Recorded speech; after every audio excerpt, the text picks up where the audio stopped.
Welcome to the Help Me Abide podcast, a program dedicated to helping you have a closer walk with God by sharing biblical truths and relatable testimonies of women who have overcome. Whether you're a seasoned believer or just starting your spiritual journey, this podcast has something for you.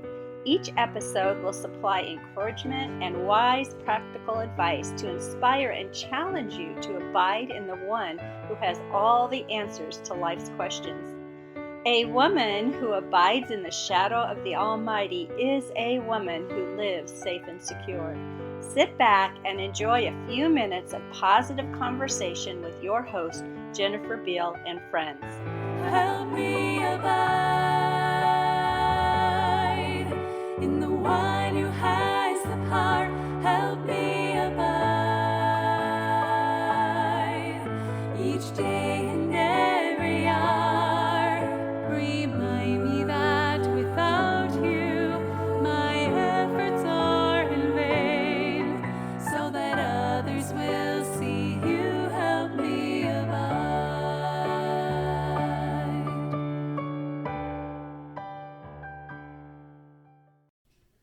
Welcome back to Help Me Abide, a podcast for ladies to encourage and inspire them to abide closer to our Lord and Savior, Jesus Christ. I am so glad you're here with us today because we have a very special guest joining us, Mrs. Sabrina Holmes. Her life is a beautiful example of faithfulness, balance, and ministry in action. Sabrina has served as a missionary in Nigeria for the past 20 years alongside her husband, Mark Holmes. Together, they're raising 6 wonderful children while wholeheartedly investing in the ministry God has given them. Sabrina is a woman who wears many hats with grace. She's a loving wife and dedicated mother, yet she's also actively involved in the work of the ministry. Her heart for the ladies in her church shines brightly, and she has a passion for walking alongside women and helping them grow in their faith. Through their ministry, God has done some truly incredible things. Over 200 seminary graduates have been trained and have gone on to start 54 churches. They've launched 8 youth camps across 6 different countries and have hosted 6 annual pastors' conferences. On their biggest day of ministry, they had an attendance of 870 people. And just for fun, we have to share, Sabrina's favorite Nigerian dish is fish pepper soup. I can't wait for you to hear her today. Whether you're a mom in the ministry or just a woman seeking to stay faithful where God has placed you, I know Sabrina's story will encourage you. So are you ready to be encouraged and equipped to abide in Christ? Let's get into the heart of today's episode. Listeners, welcome back to the Help Me Abide podcast. Today I'm excited to introduce Sabrina Holmes, missionary to Nigeria, as our guest. Sabrina, welcome to the podcast. Thank you, Jennifer. It's good to be here. Oh, I'm so glad. So I know Sabrina from college in a weird way because, and I could be totally wrong, this could be a dream. Who knows? Was this real? It's a long time ago. I remember first going to college and somebody saying, she's dating Mark Holmes and she's really quiet. That's the only thing. Since then, of course, we've heard of your amazing work in Nigeria. And to highlight one part of your work is the Smite Camp. Did your husband start the Smite Camp? No, it was started in Louisiana by Jerry Pertel. Okay. And so even when I was a teenager and way before I was a teenager, it had been going on. But he has worked to get it in Africa because it works really well there. Big time. And now the Ghana team uses it as well. Yes. And we've been able to go into several different countries with it. Tanzania, Uganda. We have 3 in Nigeria and Kenya. Cool. So it's amazing. It's been really amazing. We love doing that. Can you briefly explain what Smite Camp is for the people who don't know? Okay, Smite Camp is Summer Missionary Institute for Training and Evangelism, and it's geared to training teenagers how to go out and conduct Bible clubs. So when they come, they first learn how to lead a child to Christ, and they use an evangelistic tool called the Wordless Book. It has no words in it, just colors. And so they learn how to give a very thorough presentation of the gospel using that. And then they go on the next year to learn how to teach a missionary story and a Bible lesson. When I was 13, I went for the first time. I think it was 91.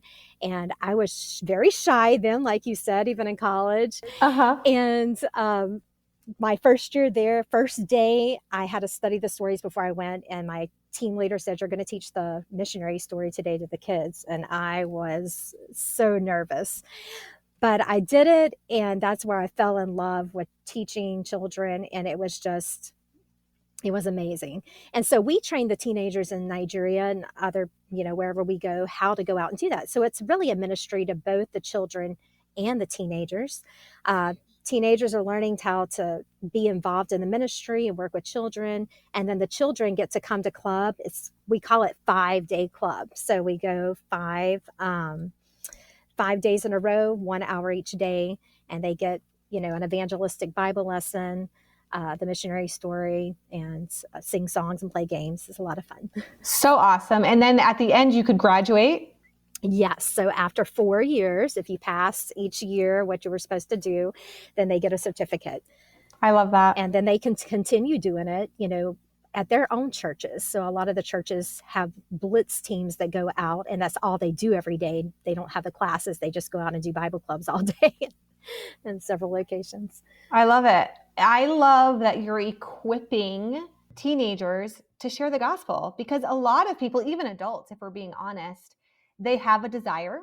They know that this is what they're supposed to be doing, but they have not been equipped and they don't know how to do it. So Yes. This is a way to teach them. This is how you do it. Now let's practice. Exactly.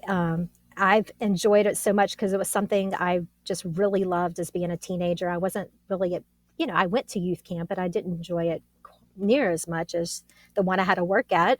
Sure. But now I get to go and do that even now, and do it all over. And it's full circle. Yes. I love it. Beautiful, beautiful. Okay, so let's get into the questions. Describe what your childhood was like. So I grew up in Louisiana, from the South. Is probably what most people remember about me from college. Yeah. And my mom was a Christian school teacher. I think a lot of my life, I feel like, was centered around school, not just church, but going to the Christian school, getting there early, staying late. And I'm the oldest. I have 2 younger brothers and a sister that's quite a bit younger than me. So maybe that's why I'm so bossy now. I don't know. But we started, my parents were young, and they were both saved when they were young, but they weren't really involved in church and everything. But, there was a church that had knocked on their door and invited them, and they started going, getting really involved. That church had a Christian school. And so my mom decided, I'll put you in kindergarten. And my grandmother taught first grade at a public school. And she was thinking, okay, well, when Sabrina gets in first grade, she'll put her in this public school to be in my class. Uh-huh. Well, my mom, they really loved the Christian school and the setting that was there. And she was also asked to teach. And so I never ended up going to the public school. I stayed there. But thankfully, my grandmother later came around and she said, your mom did the right thing. I know she was disappointed. I'm sure. Being in church, a gospel preaching church, it was a Southern Baptist church. They had bus routes, they were soul winning. And I got to hear, the gospel clearly. And I knew I wanted to be saved. I was kind of scared to tell my mom. I wasn't sure about that. I had made a profession of salvation earlier, but I was very uncertain. And so finally I got the courage to ask my mom on the way home one day, Mom, I'm not sure I'm saved. And so I was 8 years old. When we got home, she took the Bible. She was able to show me how, I could be saved. And I asked Christ to save me that day. Maybe that's another reason I have a burden for children. And I love witnessing to children because I know they can be saved. Amen. Before that, I couldn't grow. I know I was very young, but I couldn't grow in the Lord until I had that assurance of salvation. But whenever, I had that assurance, I immediately wanted to start reading my Bible, even at 8 years old, even though I didn't really understand it very much. But I wanted to pray. I wanted to witness to my friends, and I could tell there was a difference. but I do believe children can be saved and surrender their life to the Lord. Absolutely. Later, as a teenager, we ended up going to Central Baptist Church in Baton Rouge, Louisiana. Through there, it was an independent Baptist church. They had youth camps. They went to youth conference up in Hammond, Indiana, and the Smite camp they had there. They didn't call it that at the time, but it was the same thing. And so I just got to be around people who believed like us and had the same standards. And it was so nice to be there. So through Smite, I really believed, I think that's where I surrendered my life to the Lord. I never surrendered specifically to be a missionary, but I just knew this is what I want to do. I want to serve God. My mom taught, my parents were both involved in the church, and that's just what I wanted to do. And most of the kids in our church were going to Hyles Anderson. So I guess that's how I ended up going to Hyles Anderson. Peer pressure. That was the place to go. But I'm glad I did. That's where I met my husband. And then after college, he majored in pastoral theology. I majored in music education. I really had no idea I'd be a missionary, even though I would pray and say, yes, I want to do whatever God wants me to do. But I really didn't think God would call me to be a missionary. I thought there's a lot of people that would make a better missionary than me. Why would he ask me to do that? So, I met my husband. When we started seeing each other, we did more of a courtship than a dating, where, my dad was in charge. He had to ask my dad permission, and we let him be in charge of make all the rules. I guess that's the words for it. To make all the rules. And he had decided to take an extra year and take missions courses. I went back down to Louisiana and taught in the Christian school. But, during our senior year, while we were dating, we would go to missionary prayer breakfast. And then when we were engaged, we decided to support a missionary together. Wow. And so we were thinking about missions and praying about it. And in my mind, I still thought, we're not going to be missionaries, I don't know why. I just thought that is not going to happen. Yeah. But it did. It did. But we got married in 2001, and he worked for his home church in Mississippi, and I just taught piano at a couple of the Christian schools. And during those years, we prayed what God would really have, what he wanted us to do. And we decided, we're definitely going to be missionaries. And we prayed about Nigeria. He had been talking to missionaries from Nigeria and the Philippines, and decided that's that's what we're doing. And I guess, if you're want to ask about how do I feel called, I was marrying my husband. Yep. And he was called, but I was surrendered. Sure. Even though I maybe still was a little shocked. It is shocking. I mean, and Nigeria is a different field. Yes. And I know you were in Ghana, right, yes. for a little while, and yes. very, very similar to Ghana. Yep. More populated. I very hear similar. Like crazily populated. Yes. And I think a little bit more dangerous. I think we might have it a little bit more easier than you do. Ghana did seem a bit calmer when I go there. I think it is. It's still West Africa, but it is calmer. Yes. So similar, but not. Yes. Yeah.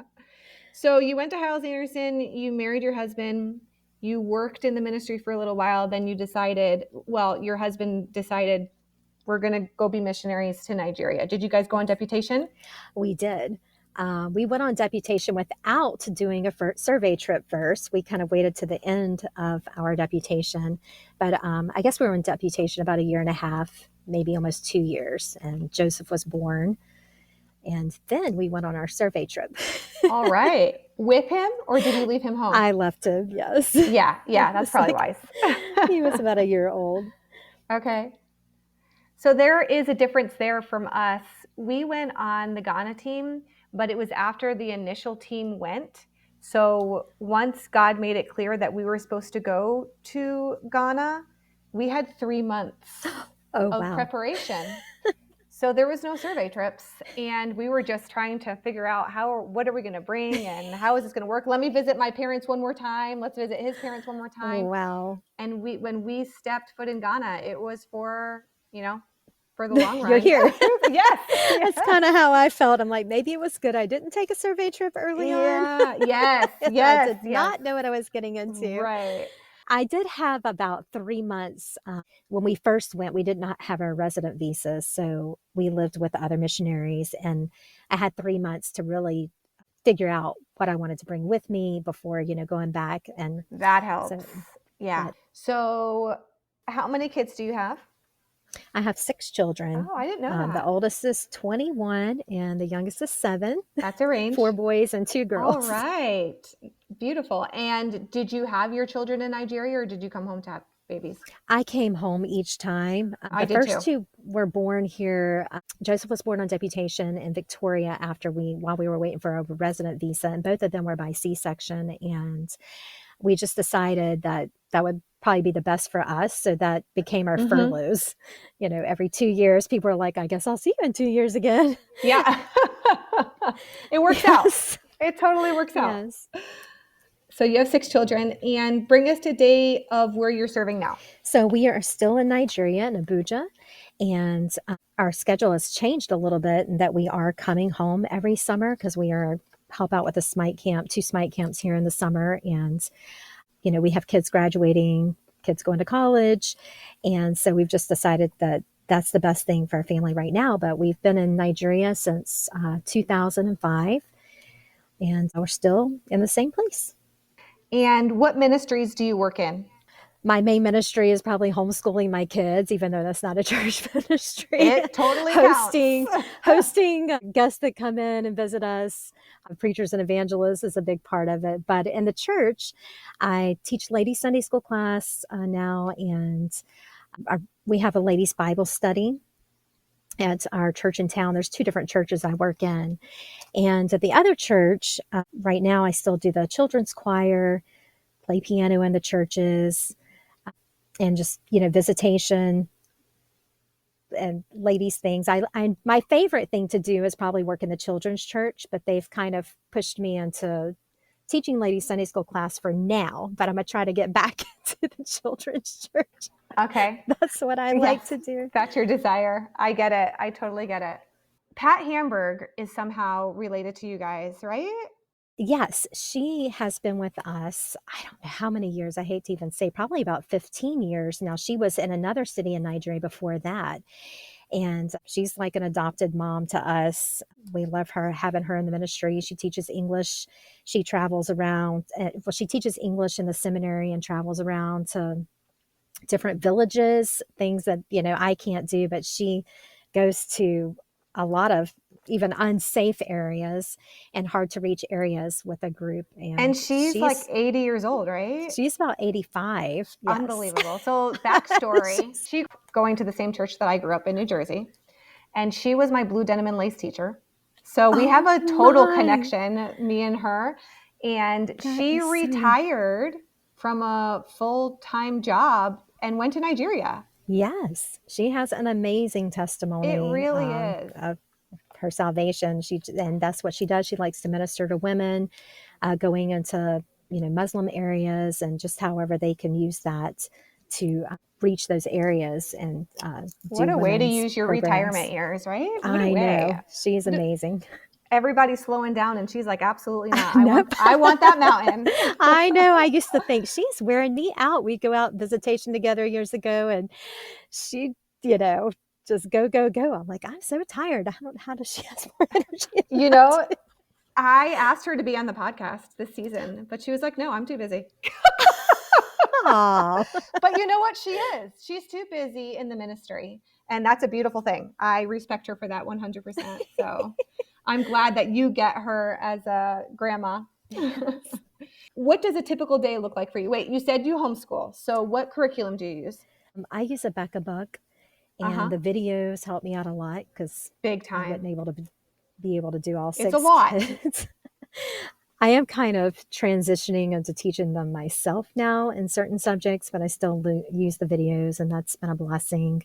They've loved their teachers, and on the videos, and it's been nice. They've done well. That's a good thing. What I like about that too is you've probably all heard the illustration of your parents are pulling on one rope, but then having other people in your life pulling on the same rope in the same direction. Yes. Becca allows that to happen Yes. by having other influences in It your is life. true. As a missionary, sometimes you feel like you're the one doing all the entertainment for your kids and all the training, and you just pray for somebody else to come along. So that is nice. And they can have a smiling video teacher every morning. Yes. Right?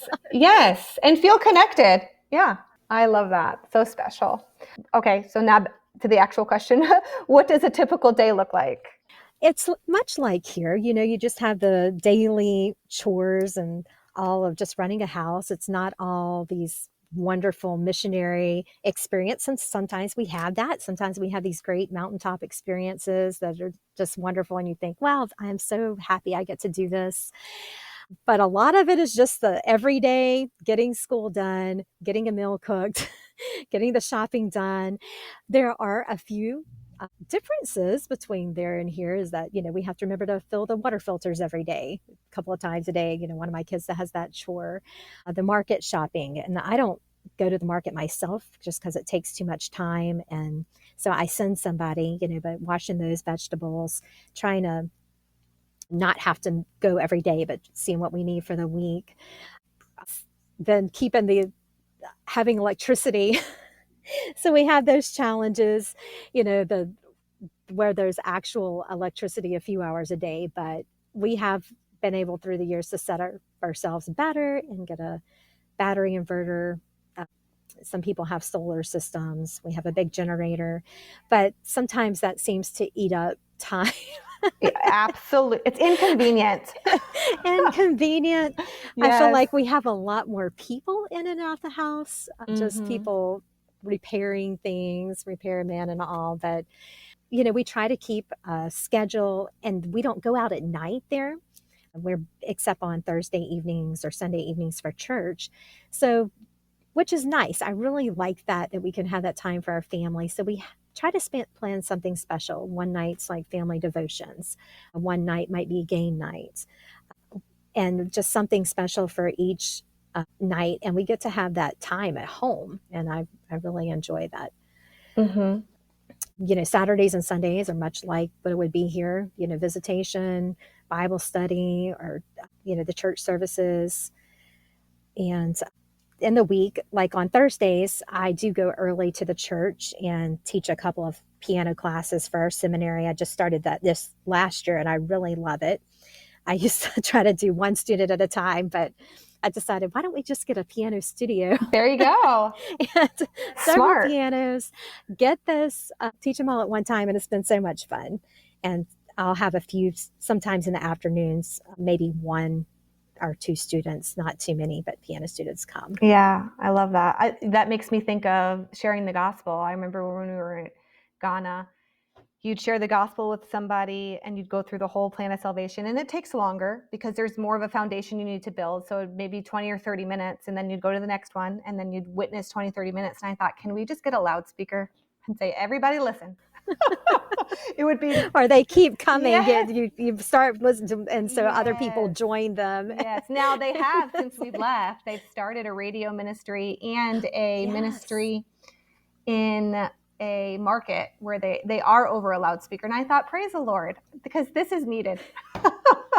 Now it's different. It's different when you're face to face. It's much different, but still it's another avenue. So you're wise to try to. The good thing about Nigeria is that you can easily get invited into somebody's house and sit down. And yes, it's going to take a while, which is nice. It's so hot there. Yes. That if they invite us in, I could just sit down on the beautiful. couch, and then you can take 30, 45 minutes. Yes. Yes. And, let me explain this a little bit deeper. And they actually want to talk and discuss the Bible. It's true. It's a different place. I wanted to read something that I wrote a while ago I think it was for Christian Womanhood magazine, but I think sometimes Americans get a warped view of what a missionary wife does all day. I say that because I had a warped view of what a missionary wife does all day. So I wrote this. a while ago. So let me read this to Okay. you. When I was in Africa, the way the enemy would work in my mind is to compare my ministry and missionary experience with my husband's. Brett would come home fulfilled, happy, excited, and content. Meanwhile, I was living in Africa with babies, having to change diapers, sanitize all of our food, and cook every meal from scratch. Don't get me wrong, I was involved in ministry as much as humanly possible. I taught Christian womanhood at the Bible college, helped Brett with his adult Sunday school class, went soul winning at least weekly, and was discipling Ghanaians one-on-one. It was not my lack of ministry involvement that the devil was discontenting me with. It was my lack of fulfillment I felt. I wanted to change the world with the gospel every day and feel like my life was making a difference. I didn't feel like I was being a real missionary. Only my husband was. I wanted to go to bed at night satisfied with the work for the Lord I had done, not exhausted from child rearing and training and cleaning and cooking and sanitizing. After we came home from the field, I shared this testimony in the Peterson Sunday School class. I shared about comparing my fulfillment as a Christian to my husband. I was amazed by the reaction of the mothers of small children in the crowd. I could tell they understood exactly what I was saying. I was in awe of this fact. Is it possible that they could feel precisely how I was feeling in America as lay people? This is when I realized it was an attack from the enemy. He is a master at making us feel like we are all alone and no one knows our struggle. The way I learned to combat this is to change my focus. I had to daily remind myself that my husband could not have a ministry without me caring for our children, that he could not be fulfilled as a man if I was not doing my duty as a wife and mother. What a wonderful way to obey our main mission as wives, to be a helpmeet. I also had to daily remind myself that child rearing was a season of life and not the end of life. I had to preach to myself that my greatest contribution to the kingdom of God may not be something I do, but someone I raised. That was big for me because I'm a missionary now. And I was at home Yeah. rearing my children, you know? Yes, I have had those same exact feelings and I've struggled with it and I've talked to my husband about it. But, I have to remember that, like you said, we're a team and whatever he Yeah. does, we're working together. Now, maybe I'm home while he's out doing stuff. And especially when the kids were very little, that was a struggle. And you have that, you want to feel needed. You want to feel like Yeah. you're doing something. If somebody asks you what you do, you want to have a good Yes. answer. And especially coming out of Bible college, because you've gotten all of this teaching. You had chapel every day and all the preaching. You're like, yeah, let's go. And it's like, oh, wait, I can't. And we host a lot of visitors from America, which is great. But sometimes I feel like, well, they get to go out and they're Yeah. going to the schools and seeing all these people saved, and I'm at home, making Yeah. sure everybody gets fed. Yes. And it's like, it's okay. This is where God has placed me right now. And yes, somebody has to do this too. Yes. And just understanding that you not putting down on how much your children are your ministry. Yeah. And I can see that more clearly now. And I would not take back that time that I spent with them, Absolutely. homeschooling and training them, and how important that is. It's like, as much as I would love to be out all the time, it's more important for me to be at home. Big time. And, I do want to be involved, and I don't want it to be an excuse that I can't be involved, but I, I'm really happy, the memories that the kids have and I have with them and how fast it goes. I have 3 that are graduated from high school now. And I'm thinking, I thought this was going to be forever, having 6 kids in the house, but now I only have 3 kids. And it goes by fast. And So it's like, fast. I might have 30 years to have, no kids in the house and go out and do, travel Right. everywhere with my husband. Right. And he does try to, ask me when I want to go. And we do some things as a family together and serve together, but obviously we can't do everything. Right. And it's a season. But yeah, Yes. I totally concur. I've had those feelings more when my children were little. Now that my children are old, can I go back? Can I spend more time with them? Every moment I want. Every moment. Oh my Yes. goodness. I love them so much. Anyway. So what do you love to do for fun? Is there fun things that you can do? Well, I love playing the piano. I'll sit down and do that. And just having family time. We have so much fun having game nights, just watching. I like going outside and watching the kids play and my husband play with the kids. And I don't know, just simple things like that. We love to travel together, and God's given us the opportunity to go to some different countries and like with the Smite and everything. And that's been so much fun. Oh yeah, a treasure for sure. There's several things that I miss about being a missionary, quite a few actually, in retrospect, but one of the main things was the quality family time that you have, because America is go, go, go, go, go, go, go, go. Yes. Better, better, better, better, better. Best, best, best, best, best. And Ghana was, like you said, we don't go out at dark. It's dangerous at night. We and dark is 6 Yes. o'clock generally. So that's all Right. family time. It's like I sometimes wish I had activities going on, or, oh, so-and-so's having a baby shower. I never get to go to a baby shower or something. But when I'm back, I'm kind of glad I had that forced family time, I guess. Because I know I might not do it if I were Yes. always in America. And so it's call it forced family time, but it's good. And I'm thankful for it. So good. I agree 100%. Hi friends, this is Connie Marujo, your resource promoter on the Help Me Abide. Before we dive back into our interview with Sabrina Holmes, missionary to Nigeria, I want to take just a moment to share about this vibrant, challenging, and beautiful country, a place where God is at work in mighty ways. Nigeria, located in West Africa, is the most populous country on the African continent. With a population of over 200 million people, that's more than any other African nation, and it's one of the top 10 most populous countries in the world. What makes Nigeria so fascinating is not just its size, but its rich diversity. It's a land of contrast, from the savannas and tropical forests in the south to the Sahara Desert in the north. Nigeria is a country of varied landscapes, breathtaking mountains, lush rainforests, and majestic rivers like the Niger and the Benue, which are essential to the country's economy and daily life. The population is a beautiful mosaic of over 500 ethnic groups, each with its own language, culture, and traditions. The people of Nigeria are known for their hospitality, resilience, and passion, qualities that shine through their everyday lives. In terms of religion, Nigeria is religiously diverse. The country is roughly split between the Islam in the north and Christianity in the south, with a significant number of traditional African religions practiced as well. While many Nigerians claim to be Christians, especially in the south, the truth of the gospel remains to be a pressing need. For missionaries like Sabrina Holmes, the work in Nigeria can be both difficult and rewarding.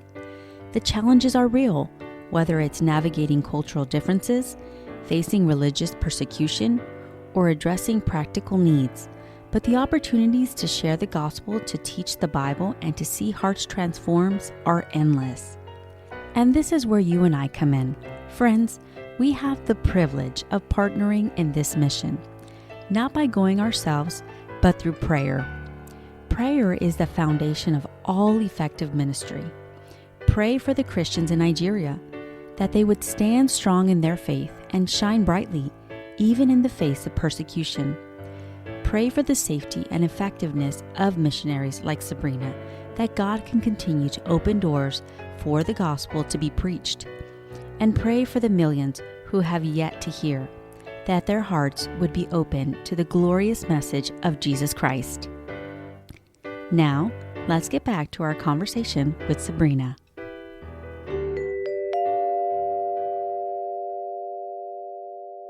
Explain how God convinced you that serving on a foreign field was His will. I think you mentioned this too, because it was your husband. Yes, exactly. I married kind your of got husband. ahead of myself there, but it was hard for me at first. I really thought when we went to Nigeria that this is a mistake. My husband made a mistake in marrying me. I don't think I can do this. It's just so different from what I imagined. I guess I imagined being out in a village or just in few people and just, I don't know what I pictured, but it wasn't where I was. And we landed in Lagos, Nigeria. I think there's 20 million people there.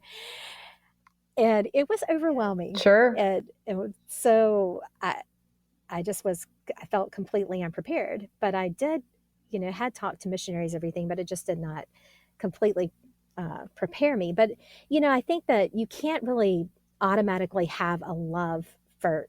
Some people are like, oh, I bet you just fell in love with it. I bet you can't wait to go back. And it really wasn't like that. It was definitely not love at first sight.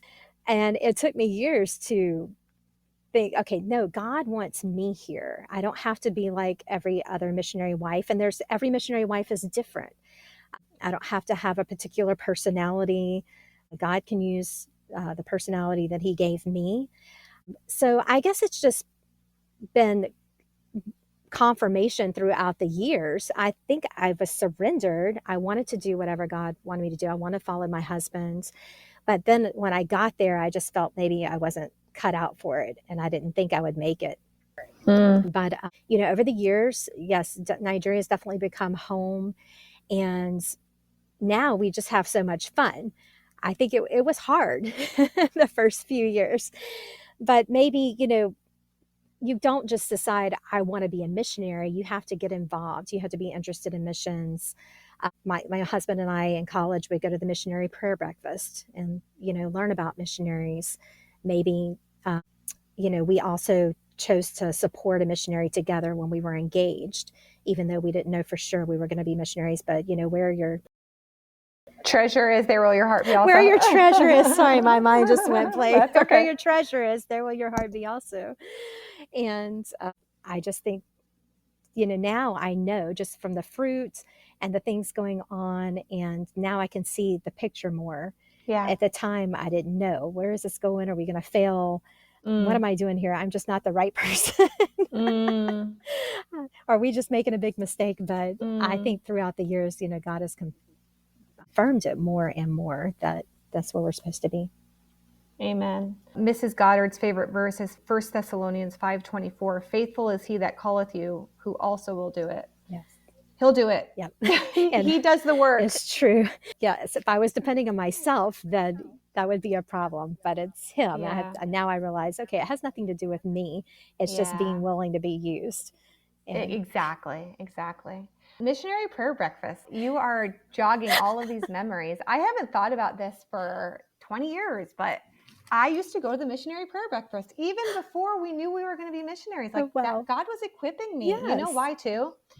I never got up early to go to breakfast because I'm not a morning person. I am now that I'm old. But when I was in college, I was not a morning person. And they had the best cinnamon rolls, and they had their oatmeal with the cinnamon sugar in it. I remember that. I would always go get that cinnamon rolls and oatmeal. Yes. And that was, I think breakfast was different every morning. I have the worst memory in the universe, but on missionary prayer breakfast, that was the breakfast. Okay. I remember that. I didn't remember which day, but it was that. That's crazy that I went to missionary prayer breakfast. I totally did. That's awesome. So something popped in my head also. Remember Brother Doug Calap? I don't know why there was a group of girls with him and we were in a van, and I don't know why. I don't remember ever really talking to him any other time, but he was just talking and saying, there's so many guys that want to be missionaries, but none of the girls here want to date the guys that want to be missionaries. And I said, well, I would marry a missionary. I don't know why I said that. I didn't know God was going to take me up on Yeah, no kidding. It was just this memory I have. And isn't that so interesting? What challenges have you faced while living abroad? Challenges in Nigeria, I think it's a developing country, or a third world country. And, we have just the daily challenges, like I said earlier, the electricity problems, the heat to deal with, malaria. And thankfully, we have been pretty healthy there. I've only had malaria a couple of times, and hopefully that's it forever. I don't know. But yeah, that'd be nice. Yes. But, leaving family is a big challenge, being away from home. I don't think in college I was that much of a homesick person, but of course, when you go away for years, even if you're going just to college, whatever it is, you're going to be homesick. That saying goodbyes every time I don't think it ever gets easier. I would think that it's just the initial getting set up there each time, or even coming back to America, reverse culture shock, and understanding the culture there. Sometimes I feel too comfortable in Nigeria. I'm like, oh, I've got everything figured out. And as soon as I think that, I promise you, every time something comes up, I think, how do I not know this yet? Or how did that surprise me? It's just constantly learning, uh, being flexible, even though there's things you dread, or do you make it through it, and it's okay. And you grow more when you're out of your comfort zone. Nobody grows when they're comfortable. Definitely. So it pushes you to places you don't want to be pushed, but it does grow you for sure. Yes, and I am so thankful now. I'm like that. If anytime we're going to visit a new country, I a lot of times don't want to do it. My husband's the adventurous one. We're going to do this, and I'm thinking, I don't want to do anything I've not done before. But I'm constantly having to do things I haven't done before. The push. So in the end, I'm grateful Yes, for it. it's true. It's true. I remember having my first child, Jackson, and I think it took 18 hours to have him. You know, first babies take forever and you don't know what to expect and it's terrible. And it was about 2 hours before I delivered. And I said to my midwife, I said, I can't do this. I'm done. And she's like, well, you don't really have a choice. It's happening. And I'm like, no, you don't understand. I can't do this. I'm done. Sometimes you don't have a choice, but waiting 2 hours and holding that baby in your arms, you're like, man, I'm grateful that I did do it. Yes.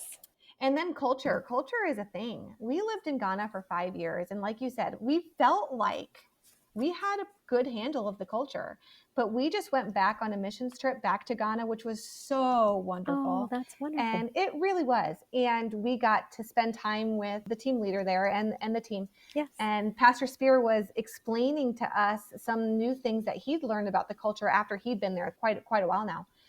And we had no idea. We had no idea what he was talking about. And we lived there for 5 years. That's how I am. If somebody doesn't specifically point it out to me, a lot of times Exactly. I just don't get it. Sometimes it's my kids because they grew up there, so they just naturally understand it more. Isn't and that they'll have interesting? to say, Mom, this is how it is. Yeah. And the Ghanaians don't even know to tell us this is their culture because they think this is American culture. Yes. Just as much as we think, oh, this is their culture. It's so interesting. Yes. So interesting. I know with Nigerians, they're very forgiving about any mistakes I make and probably think, oh, she's just a dumb American or something. They just let it go, but not tell me. Yes. It's like, tell me so I could understand that I just said something stupid. Exactly. What is a specific area of personal growth you have experienced through your service? So I think I've just learned to trust, God's plan. I think throughout the years, and I don't know if I've reached yes, I've experienced growth, but still working on so many areas, maybe not being controlled by fear. And, that verse, thou wilt keep him in perfect peace, whose mind is stayed on thee because he trusteth in thee. And just trusting God. There's going to be situations come up, whether it's here or in Nigeria. I realize now that I can get all flustered in either place and be fearful. Yes. But just trusting God, put it in his hands, and trust his plan. I like to have everything figured out for my whole life. And my mom always tells me that. Sabrina always wanted to know where she was going to college, who she was going to marry, how many kids she was going to have, everything. I want it all. I just want it right there in front of me like an outline that it's supposed to work out this way. But just sometimes, you just have to let go and say, and maybe I don't think something makes sense or God's plan for my children or what we're doing. I don't know how it's going to work out, but trust it as long as we are seeking him and wanting to do his will, that he will guide us and it will work out. And I think I've also learned to just enjoy where I'm serving. Those first few years on the field, is probably the first 5 years in the field, I really didn't feel like it was home. I really struggled with, and just I know when I first went to the field, I even thought, I don't even want to like it here. And that's terrible. I don't know why I was thinking about that. And I thought maybe something was wrong with me too as a missionary wife. I was just really struggling at times. But I thought all the other missionary wives must love it. where, in Nigeria. I thought they have it figured out. They're fine. They're not emotional. They're, it's okay. I was the youngest missionary wife among our independent Baptists for many years. And so finally, I started talking to people like Miss Rose Maskey and some others, and they started telling me their stories of when they first came to Nigeria and how much they cried and how hard it was. And I'm like, I wish you would have told me this when I first came, but maybe they didn't know I was feeling it. Right. So now that we have some other missionaries working with us, that's one of the things I told them. I said, if you, feel like if you're having a hard time, that's fine. You can come and talk to me. I will not think you're a bad person or, not call to Nigeria or anything. I said, it's fine. Just come and talk if you need to. And they said that helps them just knowing that they could. Big time. That's a gift. That's a gift. And I think that's why testimonies are so important, for us to hear other people's struggles and how they got through that struggle. Sometimes, again, we feel all alone. And I'm the only one who's struggling with being here. No, actually, I'm not. And, I wanted my years in Nigeria. I thought if God gives us 20 years in Nigeria, I don't want to look back at those 20 years and think all I wanted to do was leave or not enjoying where God put me. And I don't want to waste this 20 years. I want to enjoy it. I want to be happy there. And I just want to do my very best. It reminds me of the song Bloom Where You're Planted, right? Yes. You just mentioned that you had a few missionaries that have joined your team and that you've worked with. How has that experience been? That has been just a dream come true, honestly. For so many years, I remember the Ghana team, I guess, I don't know if you went about the same time that we went to Nigeria. They were going to Ghana. And I was kind of jealous. I understand that. Other families. I get it. We did work with another missionary couple for the first couple of years. And then we were kind of by ourselves in Abuja as, American missionaries. But so it was just a dream come true. I think it was the right timing. We had been in Nigeria about 16 years before anybody, planned to come and join us. But we have the Christensen family, Caleb and Emily, and the Langs, Daniel and Aaron, and their children. So it's been so much fun, and they're such a blessing to us. One of the ways that they've been a blessing is this adopting our kids and having them at their house. That was something, we were talking about earlier. I just wish somebody could be there to invest in my kids as like other Americans. Yes. And they've just been really a big blessing to our kids, having them over. And it's just the fellowship and the fun. And yes, I have many Nigerian friends and I'm close to them too, and developed a lot of relationships throughout the years. But it is different having, American missionaries that work in your ministry. It's just, for sure, I've enjoyed it so much. That's just one of the blessings of staying there, staying in the, place where God put us. And now we're starting to see so many blessings. How did the role of faith help you overcome difficult situations? So, one of my favorite passages I like to talk about, I definitely do not have great faith, but I just really, my favorite chapter in the Bible is Hebrews 11. And I think if I ever need a charge, I just go back and read it. And I love reading it. And every time I read it, it's like, I get tears in my eyes, but just so much. My favorite verse is, but without faith, it is impossible to please him. For he that cometh to God must believe that he is, and that he is a rewarder of them that diligently seek him. And I just love going through the verses, about Abraham, how he left his country. He didn't know where he was going, but he just trusted God, that God had prepared a place for them. And, Amen. I guess as a missionary, I know it's not the same at all, and I may be taking it out of context, but, we went to a place we weren't familiar with. And it always speaks to my heart that God put us there. And then reading about, by faith, Moses, choosing rather to suffer affliction with the people of God than to enjoy the pleasures of sin for a season, esteeming the reproach of Christ greater riches than the treasures in Egypt, for he had respect unto the recompense of the reward. And, there's things that we feel like we miss out sometimes in America, or I feel like maybe we're missing out, or maybe my kids are missing out on something, sports, whatever it is. But it's like, okay, these people did it. They look at the great faith that they had, and much bigger situations, harder situations. But I just love this chapter. There was one time it's been about 10 years, and it was especially maybe trying time. We were starting our second church plant, and that was the time Ebola was going around. We had been on furlough when Ebola started. You know, I don't know if you remember that, where they, I do.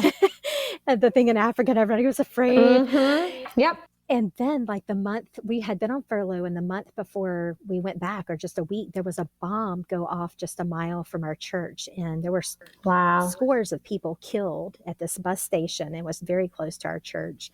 And because of that, they had set up checkpoints everywhere, so which made it much more difficult for us to get into town. But we still went back. People are like, "Are you still going back with all the Ebola?" I'm like, well, yes, we're going. Well, once we got back, we had traveled to Port Harcourt to be in a conference where the Maskies minister. And two of my kids got very, very ill with a food poisoning, like a bacterial food poisoning. And Victoria ended up being in the hospital for 5 days. Joseph was in the hospital for 4 days. They could not even take a swallow of water, high fevers. I really thought that Victoria might die. And I don't feel like I'm very dramatic and all, but I was very, very upset. Concerned.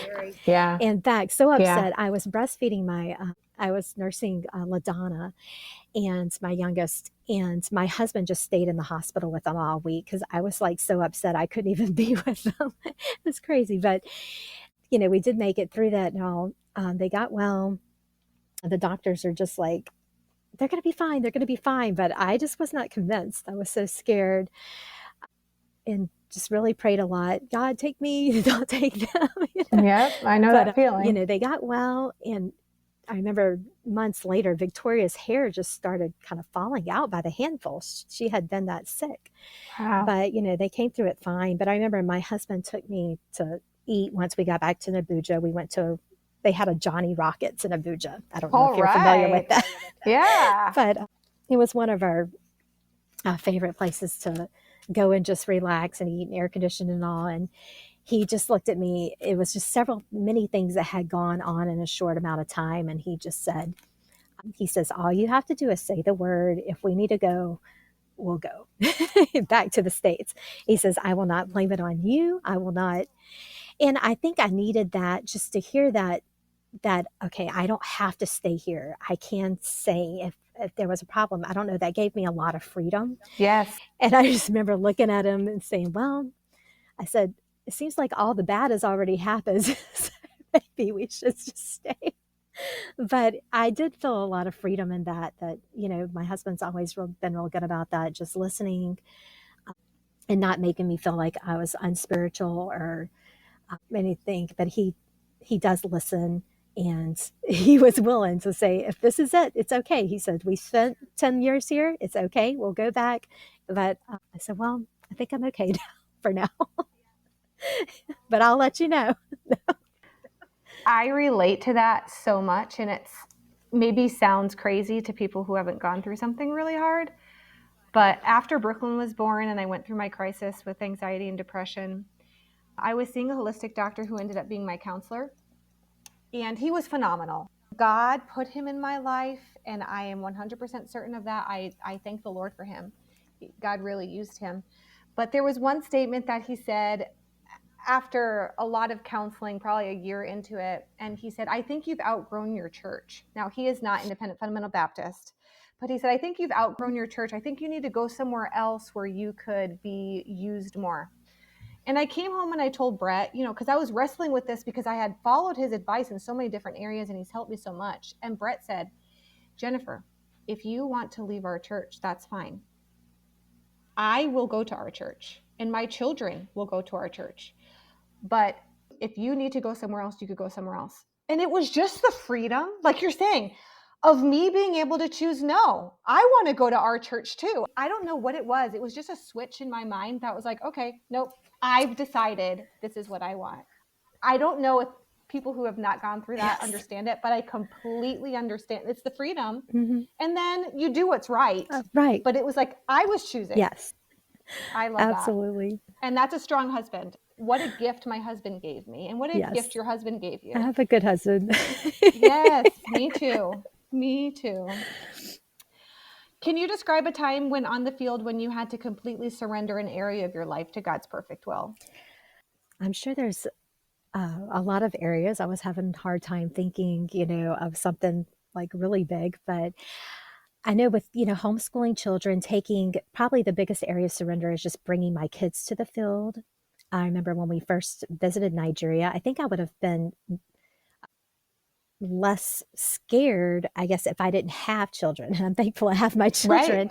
Right. But, when you're single or when you're newlywed, you think, oh, we can do anything, go anywhere. Sure. But when I had my first baby and then I visited Nigeria, I felt very different. I thought, I can't bring him here. So I definitely had to surrender that. And I remember God giving me a verse while I was there. I could hardly read my Bible or pray. I was so overwhelmed on our survey trip. But that there are angels watching over them and the children.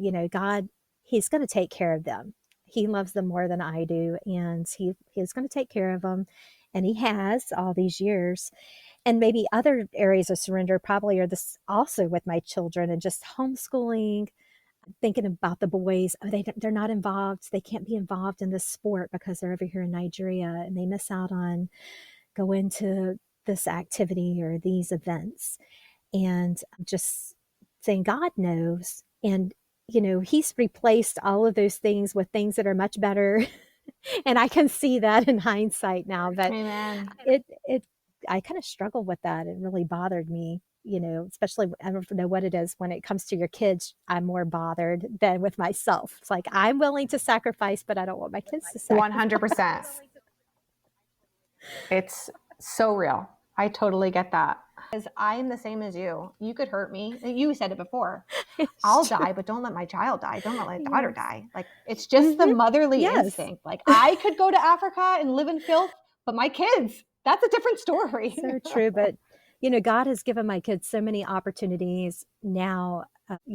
It's like, do they miss out on certain things? Maybe, but they've been able to travel with us to different countries in the world. They went to Thailand, they've been to Kenya and amazing, Tanzania, and just so many opportunities getting to serve with us. It's amazing. I just think. Amen. Amen. What have you learned from the people you serve?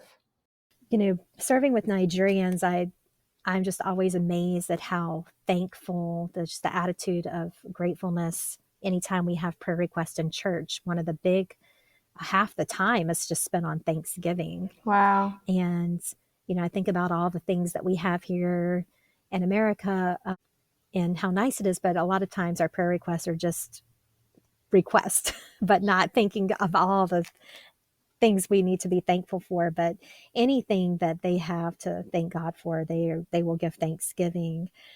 I think our people are very generous. I'm always amazed at how big our church members and will give, and very hospitable.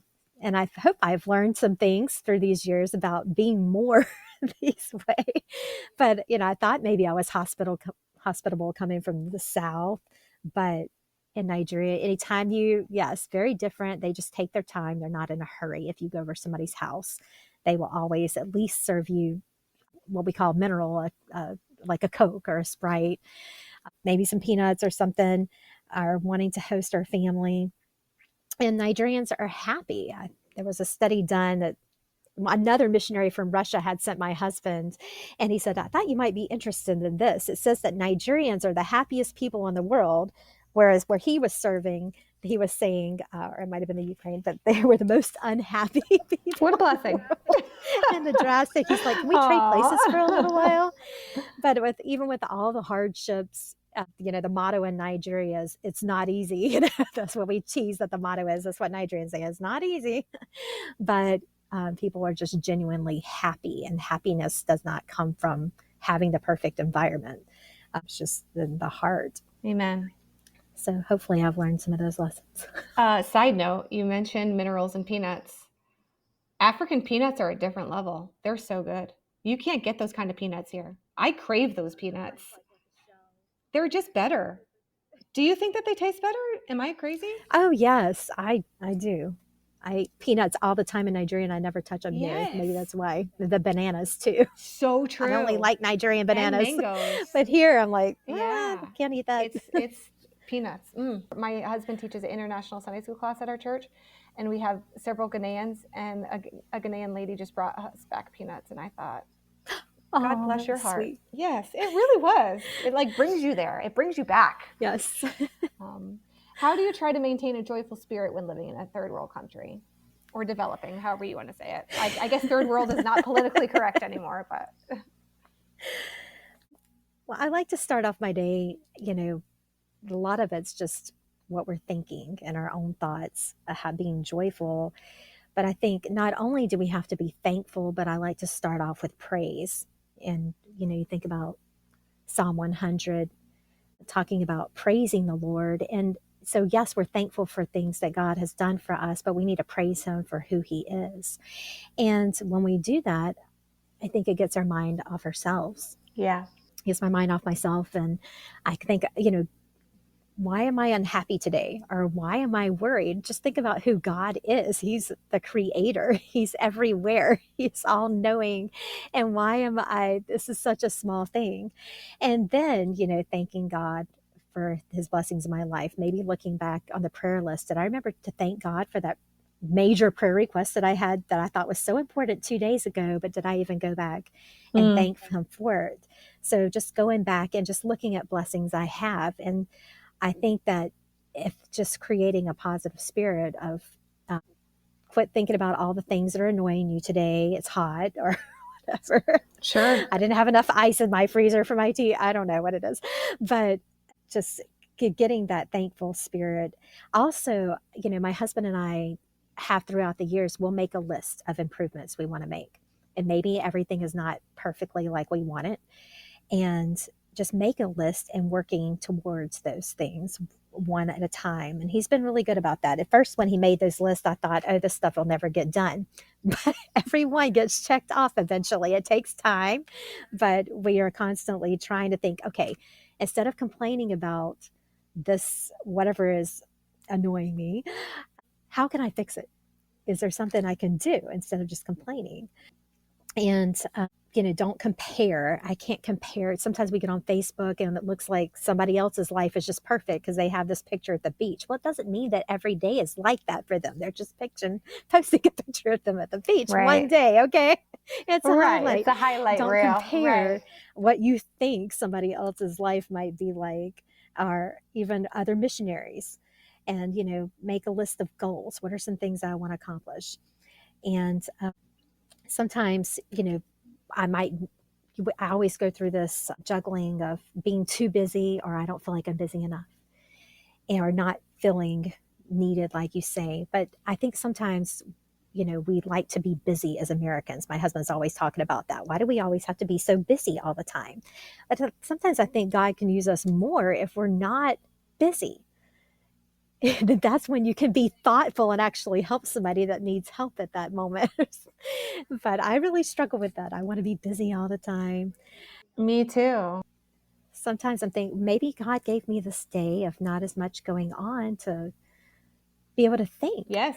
Or be able to pray or just meditate. It's okay to have a little time. It's okay. Yeah, but there's like almost a guilt. Like, I don't know if it's American culture, but it's like, if you're not busy, you feel guilty. I'm telling you, I'm not doing what I'm supposed to be doing. We something about the American culture. We have this pride in how busy we are. I'm just so busy. Talk to anybody. I'm just so busy. Well, is that a good thing, actually? But I think there's also a difference between men and women, because I feel guilty not doing anything. Brett does not feel guilty about not doing anything. I don't know how your husband is, but it might be a woman thing too. Maybe. Yeah. I think it's a woman American thing. We just feel guilty if we're not doing something all the time. Yes. And if I have a day open, I feel like I have to plan something in that day. What is that? What is that? I don't know. And then I wonder why I'm stressed. Exactly. You're so right. You're touching on something here. We need to address this in another podcast. What advice could you offer for those considering missionary work or looking to make a difference in the world? I would recommend reading missionary biographies. There's so many out now. I know at the time I did not do that so much, and I wish I had. I mean, I had read some, but we didn't have Kindles. Could Right. just go order online. Different world. Yeah. Different world. I had to bring all my books with me. So whatever few books I had, I would read those. And especially when I was struggling those first few years, I just wanted to read anything and everything written by a missionary wife. I remember Miss Becky Morton had just written her book, To Cross the Widest Ocean. And so I read that over and over, just so good, looking for something like, I need help. But there's so many more out now. One of my friends just wrote a book. She's a missionary in Kenya, but she grew up in Papua New Guinea, and it's called A Path to the Highlands, or Through the Highlands. And it is such a good book. But I just love, my kids love reading missionary biographies. They've read so many. I think also talking to missionaries, getting to know them, taking missions trips, supporting missionaries, and just, getting advice and not being afraid to, ask if how you can head towards missions, I guess, or being a missionary. Yeah, that's wise. Missionary biographies come up more than anything else, I think. It's just a thing. I was just talking to Kelly DeMoville, and we decided, I don't know if she's decided, but I've decided, missionary biographies are more convicting and helpful to me than reading marriage books. Yes. They're more convicting and inspirational to me than reading child-rearing books. That's true. They're more convicting and inspirational really than anything, because these ladies are fully surrendered. And if they're not surrendered, they just keep obeying. Yes. Anyway, and they get hurt and they keep doing it and they keep submitting and they keep obeying. It's just, that's convicting. That makes me want to do better. Yes, I just feel like, oh, they are the real missionaries. Yes. I don't think I could have made it then. Yes, they're the real missionaries. They are the real heroes. And you're a real missionary too. Don't get me wrong. That's why we're doing these interviews. Modern missionaries still are amazing. They are. I truly believe that. But yeah, there's something about those books that are just phenomenal. Yes. Our podcast verse is Psalm 91:1. He that dwelleth in the secret place of the Most High shall abide under the shadow of the Almighty. What verse has helped you abide in the secret place? Well, there's a couple. One I mentioned earlier, Isaiah 26:3. Thou wilt keep him in perfect peace, whose mind is stayed on thee, because he trusteth in thee. Also, quote to myself, Proverbs 3:5, and trust in the Lord with all thine heart, and lean not unto thine own understanding. In all thy ways acknowledge him, and he shall direct thy paths. And it's not just verses. I know you were asking for a verse, but I often sing songs to myself, maybe there's a couple of songs I just always go to calm me down, and like My Jesus, I Love Thee. And a lot of times, I guess that helps me to focus, sing a song with the name of Jesus in it, or just thanksgiving to the Lord. Yes, very good. One of my favorite songs ever since I was a child was Just a Closer Walk with Thee. I love that song because that's what I craved. I feel like I didn't have it, and I was trying to have it. And I was reading my Bible and praying, and I was like, I don't feel you, like I'm doing it right. And then eventually I came to the point where I felt him very much. But I always crave that. Just a closer walk with thee. Can I get closer? Can I get even closer? Hymns are powerful. Other than the Bible, what resource has been the most helpful to you in your Christian walk? I don't know that I have a particular resource, but I know that I've used a lot of the Christian womanhood books that come available. We use them with our women in Bible study. And there's just so much help for women, different issues that we have and deal with different emotions. And so I do love reading the women's books. Sometimes it's because I'm looking for a lesson or teaching in Bible study, and just listening to good music. Now we're so spoiled. We have Spotify. I can go and listen to all kinds of good music. Yeah. I can listen to your podcast. Yay. I can read missionary blogs. There's so many things Right. that you can do now Yes. to get uplifted and Yes. get recharged. Such a blessing. Well, thank you for answering all of these questions. I've enjoyed getting to know you better. Have a great rest of your day. Thank you so much. Before we wrap up today's episode, we've got a special treat for you. The song you're about to hear is performed by the church where the missionary we just interviewed is currently serving. It's a powerful reflection of the faith they're building together, and we're honored to share it with you. Please take time to listen to this beautiful song.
Thank you so much for listening to the Help Me Abide podcast.